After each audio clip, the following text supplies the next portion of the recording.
Née le 12 février 1850 dans un petit village à l'ouest de la France, Marie-Julie Jahenny, mystique et stigmatisée bretonne, a laissé derrière elle une prophétie datant du XIXe siècle. Elle prédisait, dans leur égarement, les prêtres briseront leurs vœux. La crise surgira soudainement et le châtiment sera mondial. Bien que souvent rejetée par ses contemporains, il semble que les paroles de cette prophétesse controversée résonnent encore aujourd'hui, surtout avec les récentes rumeurs reliant ses prédictions à la princesse de Galles, Kate Middleton. Si ces affirmations restent non vérifiables, elles méritent tout de même notre attention. Mais qui était vraiment cette femme mystique qui a fait tant de vagues au siècle dernier?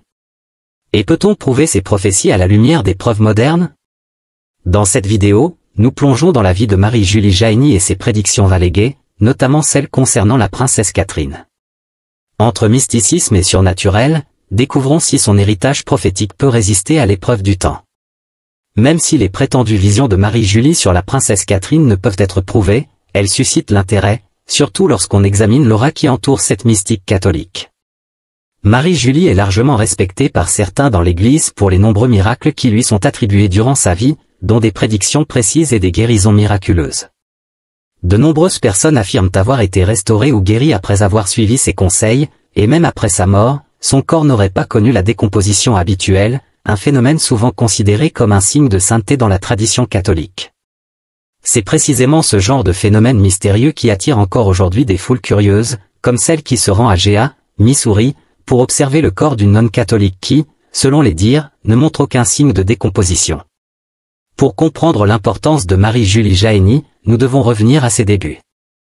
Née le 12 février 1850 dans le village de Coyot, en Bretagne, sa naissance fut entourée de signes mystérieux.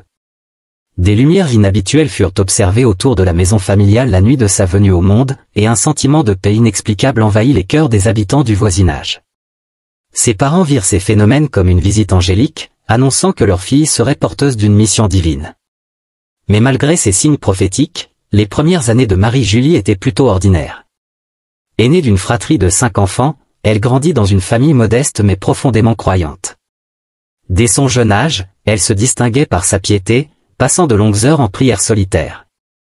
Malgré une éducation limitée, son zèle et sa mémoire prodigieuse lui permirent de retenir et de méditer de larges portions des Écritures, même sans savoir lire ni écrire. Cette dévotion sans faille forgea son caractère et allait bientôt transformer sa vie. À l'adolescence, la vie de Marie-Julie prit un tournant radical. Elle commença à expérimenter des visions mystiques et des rencontres surnaturelles, souvent marquées par des apparitions du Christ, de la Vierge Marie et de saints. Ces visions, principalement centrées sur des messages d'avertissement et de repentance, la troublaient profondément, au point qu'elle décida de les garder secrètes. Mais cette décision eut des conséquences dramatiques. Son corps commença à manifester des blessures physiques visibles, des stigmates rappelant celles du Christ lors de sa crucifixion. Les trous dans ses mains, ses pieds et son côté étaient des preuves irrécusables pour ceux qui doutaient encore de ses visions. Ces blessures finirent par attirer l'attention, et Marie-Julie se résigna à partager les prophéties qui lui avaient été confiées par le ciel. Ces révélations, tout comme les miracles associés à sa personne, contribuèrent à forger son image de figure mystique incontournable de l'époque. Certaines des prophéties de Marie-Julie Jahenny semblent résonner étrangement avec des événements actuels. Parmi ces visions, elle aurait prédit des périodes de troubles en France, marquées par l'arrivée d'étrangers, la montée de la criminalité et l'impunité des criminels. Ces détails laissent perplexes et suscitent des questions sur la véracité de ces prédictions dans le contexte moderne. Alors que la vie des enfants de son époque était rythmée par les changements attendus de la jeunesse, la vie de Marie-Julie fut marquée par l'inexpliqué et le surnaturel. Ces visions mystiques et ces stigmates visibles firent d'elle une figure à la fois fascinante et controversée, dont les prophéties continuent d'interpeller aujourd'hui.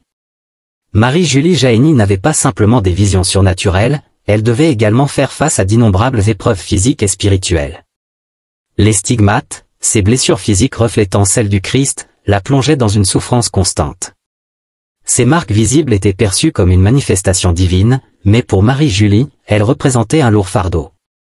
Ses premières visions étaient emplies de messages d'espoir, de repentir et d'avertissement concernant les châtiments futurs, mais la jeune mystique craignait de partager ses révélations. Ce choix de garder ses visions pour elle a cependant eu un prix. Les douleurs et les stigmates devinrent si intenses qu'elle finit par révéler ses expériences célestes. Au début, beaucoup ont douté de ses récits, mais ses blessures physiques, particulièrement les trous dans ses mains, ses pieds et son côté, semblables à ceux décrits dans les récits de la Passion du Christ, servirent de preuve tangible pour ses partisans. De nombreux miracles lui furent également attribués, renforçant la croyance populaire en son don divin. Marie-Julie Jahenny n'était pas simplement une mystique isolée dans son coin de Bretagne. Ses prophéties, qui portaient sur des événements à venir et des avertissements célestes, résonnaient bien au-delà de son petit village. Elle prédit des crises spirituelles à travers le monde, notamment au sein de l'Église catholique.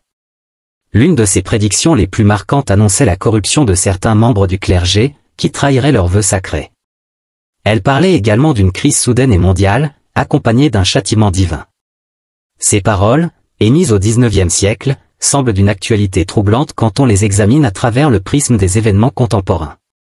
Mais ce sont les rumeurs récentes liant ces visions à la princesse Kate Middleton qui ont relancé l'intérêt pour cette prophétesse oubliée.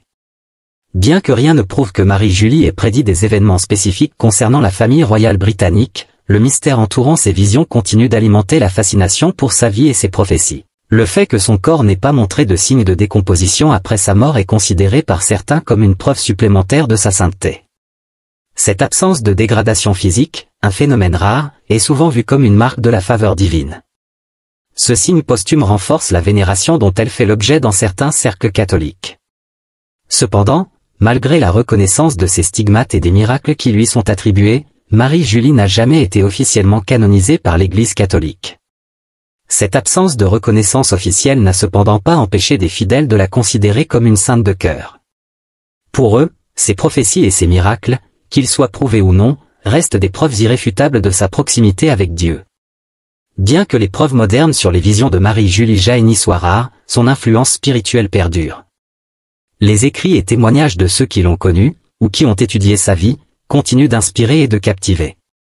Beaucoup de ces prophéties ont été transmises par des récits oraux ou des écrits, bien qu'il n'existe pas de sources vérifiées pouvant prouver de manière définitive toutes les affirmations à son sujet. Néanmoins, le mystère qui entoure ses visions et sa vie spirituelle continue de fasciner.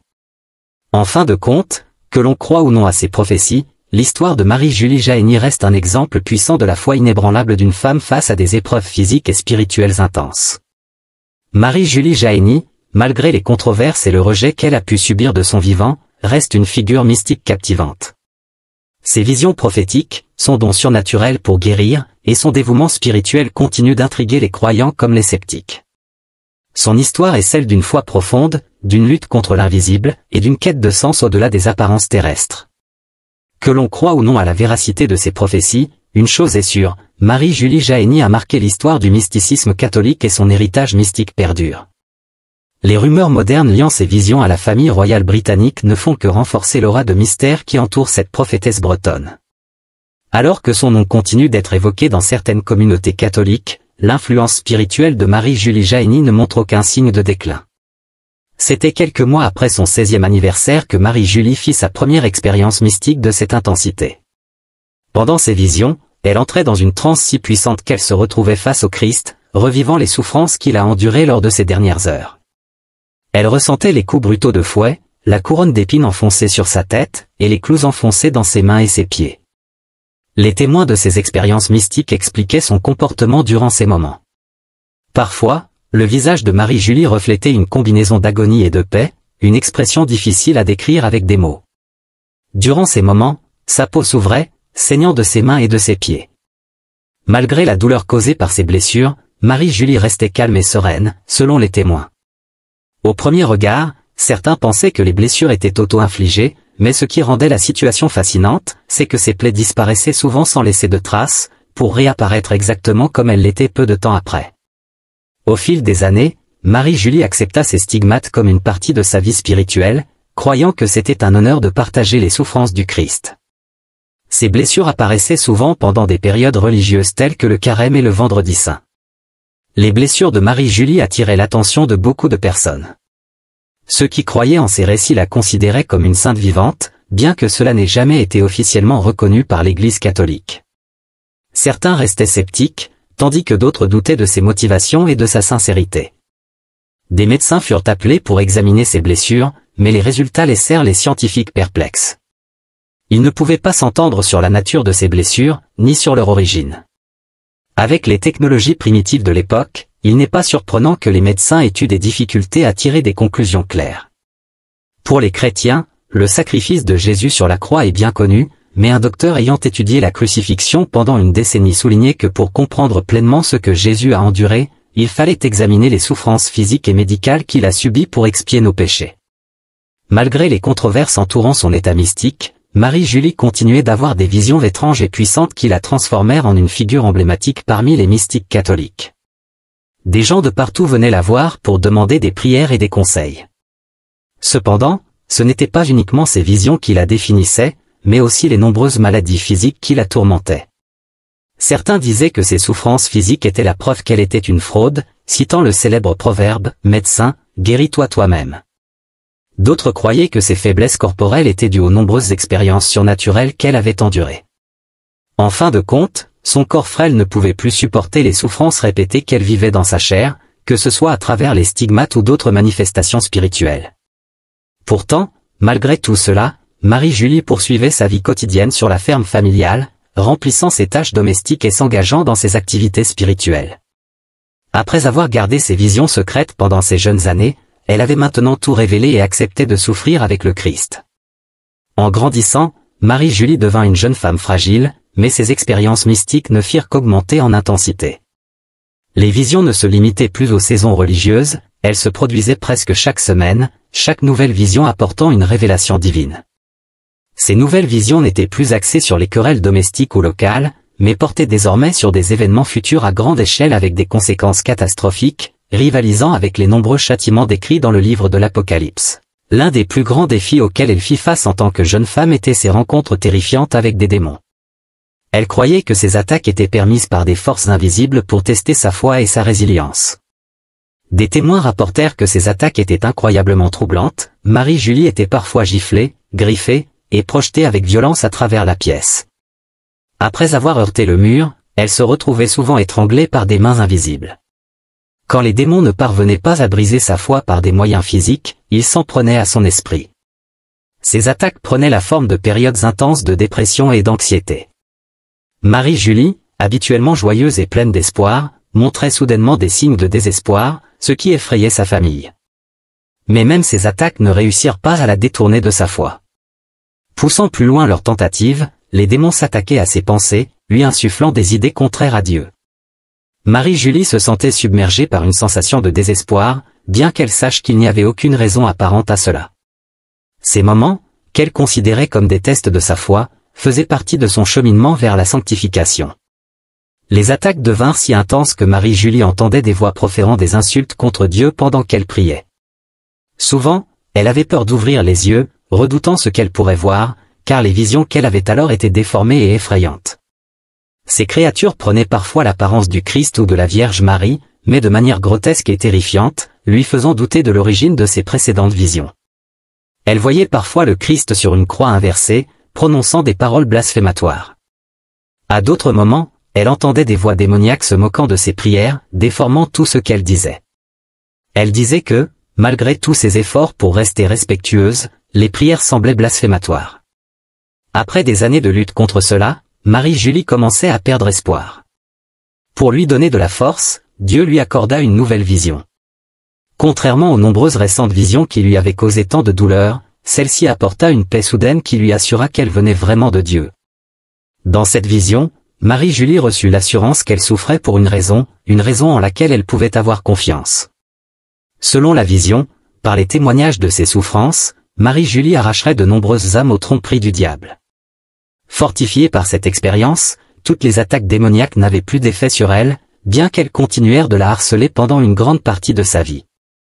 En vieillissant, ses tentatives pour ébranler sa foi échouèrent, et les démons commencèrent prétendument à l'attaquer d'une manière totalement différente.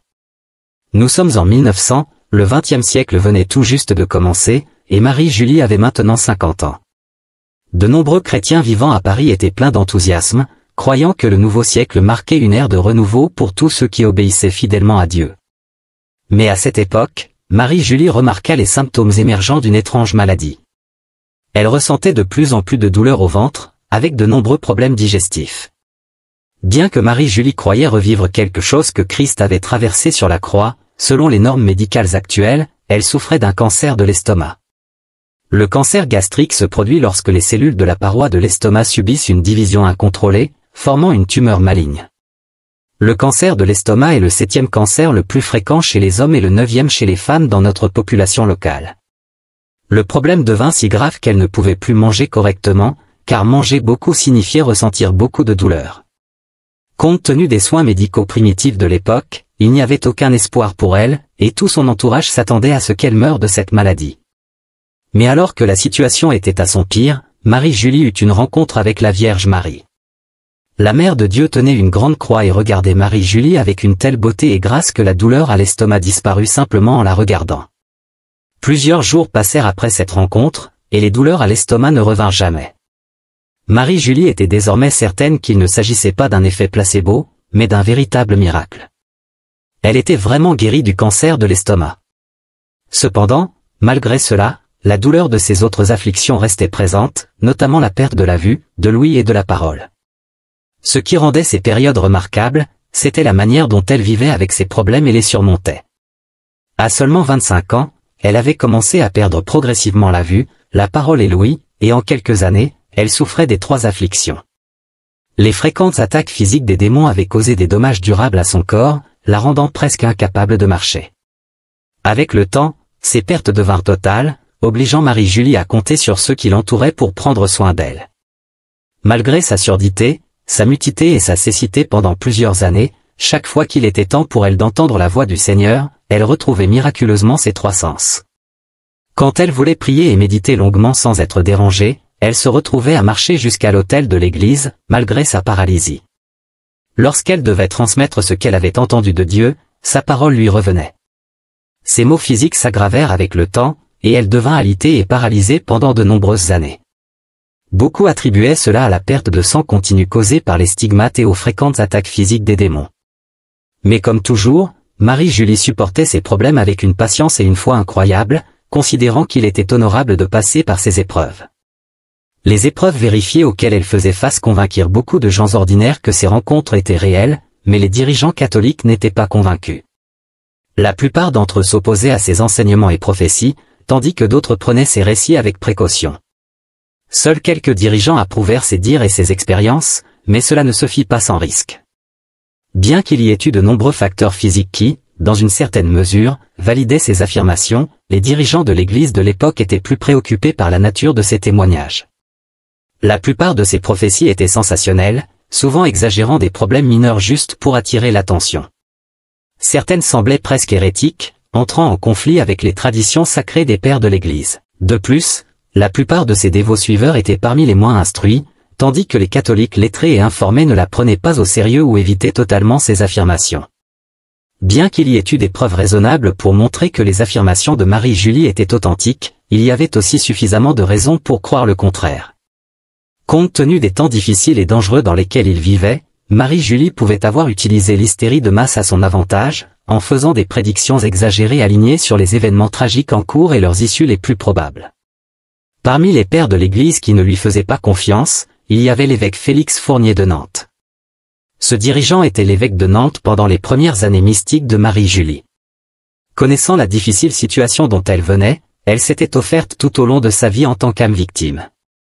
Je sais que parfois, on les appelle des âmes victimes, vivant une vie de souffrance douloureuse pour l'amour du Christ, de son Église et des autres. L'évêque restait soutenant mais prudent, envoyant souvent des prêtres pour enquêter sur ses affirmations. Mais au fil des ans, ses prophéties devinrent plus extrêmes et absurdes, ce qui le fit douter de la sincérité de ses expériences. Finalement, il prit ses distances avec Marie-Julie, refusant de l'endosser en tant que mystique. Cela résultait également d'autres préoccupations, notamment la possibilité de provoquer une division au sein de l'Église en raison de ses révélations extrêmes. L'évêque Eugène F. de Nantes, qui succéda à l'évêque Fourier, fut beaucoup plus critique envers la mystique. À cette époque, Marie-Julie commençait à avoir un suivi quasi sectaire, partageant des peurs infondées concernant un avenir proche. Une enquête approfondie révéla que bon nombre de ces prophéties étaient des jugements contre de nombreuses personnes, tant à l'intérieur qu'à l'extérieur de l'Église, avec des thèmes apocalyptiques, causant agitation et fanatisme parmi la population grandissante. Le Vatican n'a jamais reconnu, endossé ou promu Marie-Julie comme mystique ou sainte, mais elle n'a pas non plus été condamnée. Pour de nombreux dirigeants de l'Église, cela signifiait qu'ils ne lui faisaient pas confiance. Au mieux, ils étaient ouverts mais prudents. L'abbé David, curé de la paroisse de Blain, où vivait Marie-Julie, choisit également de ne pas approuver ces dires, préférant rester prudent. Il ne voulait pas s'impliquer dans le mouvement grandissant autour de ces affirmations, car le risque était trop grand, surtout quand ces visions étaient principalement sensationnelles et non vérifiées. Le père Pierre, prêtre local qui avait interagi avec Marie-Julie, exprima également des doutes sur ses expériences, bien qu'il eût souhaité être là pour soutenir la jeune femme à travers ses divers problèmes. Il ne voulait pas être associé à ces croyances et affirmations extravagantes, car il y avait peu de preuves d'une origine divine, hormis quelques légères résonances de choses déjà mentionnées dans les Écritures. En dehors de cela, tous les autres éléments de ces dires étaient pour la plupart inutiles. Le prêtre local était intéressé à maintenir l'ordre au sein de la foi, et bien qu'il ait perçu une certaine sincérité dans leurs interactions, les choses devaient être faites avec ordre. Il est également important de noter qu'elle n'était pas la seule mystique à avoir fait des déclarations folles sur le Christ, sa mère et les saints. Beaucoup de mystiques comme elle étaient désespérés d'attirer l'attention, avec des figures controversées comme Helena Hello, Thérèse Neumann et Catherine Emmerich. Anne-Catherine Emmerich était une religieuse augustinienne allemande qui vécut entre 1774 et 1824. Née dans une famille de paysans, elle est vénérée par l'Église universelle pour ses dons mystiques et ses capacités visionnaires, ainsi que la célèbre sœur Magdalena de la Croix. Il y avait très peu de différence entre Marie-Julie et ses charlatans, la principale différence étant son influence. À cause de cela, parmi le clergé, il y avait plus d'opposants que de partisans, bien qu'elle fût largement soutenue par les masses.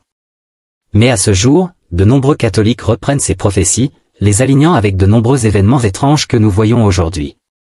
Restez avec nous pour en savoir plus sur la réception actuelle et les accomplissements de ces prophéties dans les décennies qui ont suivi la mort de Marie-Julie en 1941. Le sentiment général concernant sa vie et ses visions est resté le même. À ce jour, elle est encore rappelée et respectée par des millions de personnes, bien qu'elle ne soit pas reconnue comme sainte par l'Église. Ce qui maintient sa mémoire en haute estime parmi les gens aujourd'hui, ce sont certaines de ces prophéties non accomplies qui se réaliseraient prétendument maintenant.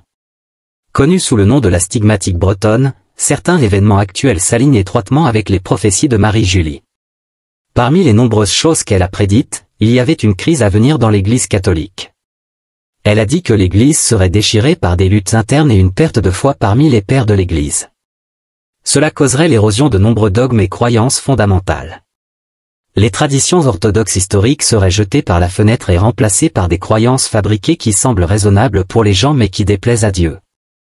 Beaucoup interprètent ces prophéties à travers le prisme des problèmes actuels auxquels l'Église est confrontée, y compris les nombreux scandales, la diminution des adhésions et les controverses doctrinales sur des questions secondaires. Les choses n'ont fait qu'empirer avec la montée du sécularisme. Pensez-vous que la religion devrait être un choix personnel, et non quelque chose d'imposé aux gens? Nous le pensons aussi. Cette idée s'appelle le sécularisme. Avec de nombreux dirigeants religieux remettant en question les vérités sacrées et les traditions transmises depuis l'ère apostolique, cela représente pour ses partisans un accomplissement de cette prophétie. Marie-Julie a également prédit la survenue de nombreuses pestes et catastrophes comme signe de jugement contre la prochaine génération pécheresse. L'accomplissement allégué de cela peut être vu avec la fréquence et l'intensité accrue des ouragans, des feux de forêt et des tremblements de terre.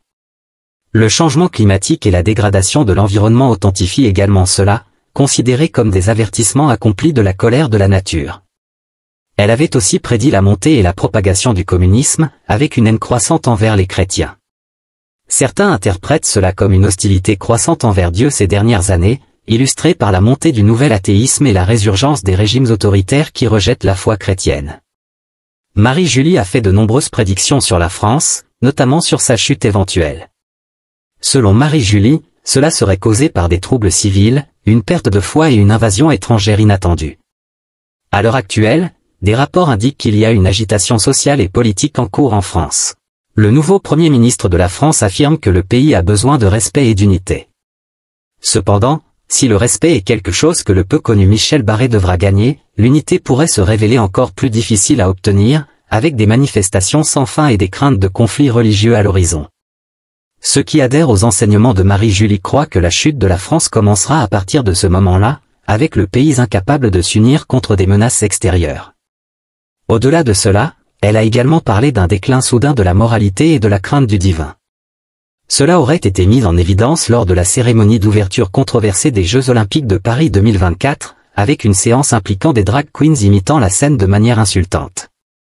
Cela, ainsi que de nombreux changements culturels perçus, indiquent que ces prophéties se réalisent aujourd'hui. Les chrétiens qui ne suivent pas ces traditions indiquent que beaucoup de ce qu'elle prédit est déjà mentionné, ou au moins sous-entendu, dans la Bible.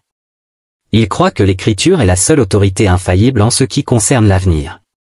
Pourtant, ces adeptes insistent sur le fait que ces prophéties sont des paroles qui lui ont été données par la Vierge Marie, le Christ et les saints, et qu'elles peuvent et doivent être crues car elles viennent de Dieu. Le problème que d'autres chrétiens ont avec cela, c'est que cela met ces paroles au même niveau que les Écritures saintes. Car si Dieu lui a parlé de la manière qu'elle a décrite, alors chaque mot qu'elle a entendu et prononcé est tout aussi autoritaire que chaque phrase de la Bible, et cela pose un problème, car cela sape la plupart des raisons pour lesquelles les Écritures sont uniques et sacrées. Alors, qu'en pensez-vous? Les prophéties de Marie-Julie peuvent-elles être dignes de confiance? Peuvent-elles être tout aussi autoritaires que les paroles de la Bible? Faites-le nous savoir dans les commentaires ci-dessous. Si vous avez apprécié la vidéo, n'oubliez pas de liker, partager et vous abonner. Cliquez aussi sur la prochaine vidéo affichée à l'écran, vous l'apprécierez sûrement.